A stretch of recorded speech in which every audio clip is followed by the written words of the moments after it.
Nous voici dans la deuxième vidéo sur le théorème de Pythagore avec un premier exemple d'application, le calcul de la longueur de l'hypoténuse grâce à l'utilisation du théorème de Pythagore. Bien, ABC est un triangle rectangle en A tel que AB égale 3 cm et AC égale 4 cm. Et on demande de calculer la longueur du côté BC. Bien.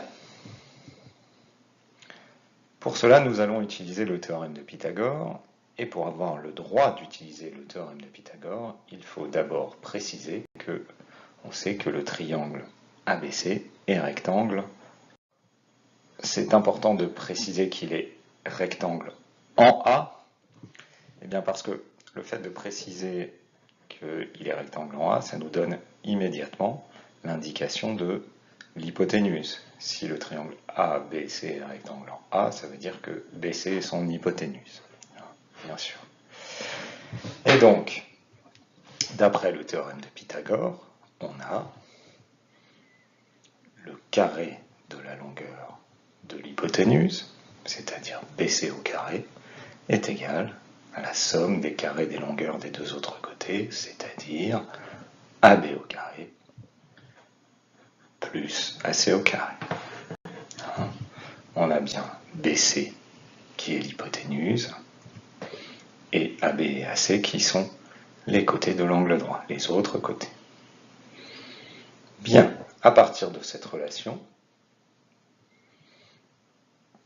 nous allons remplacer les longueurs par les données de l'énoncé.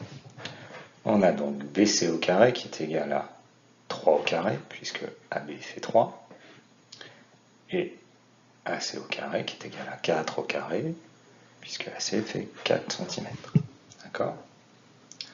On calcule. 3 au carré, cela fait 9, 4 au carré, 16, et j'obtiens donc que BC au carré est égal à 9 plus 16. Et si je fais la somme, cela signifie que BC au carré est égal à 25. Bien, je sais que BC est une longueur, c'est donc un nombre positif, et je cherche un nombre positif dont le carré est égal à 25. Eh bien, ce nombre, c'est 5. Donc, BC est égal à 5 cm.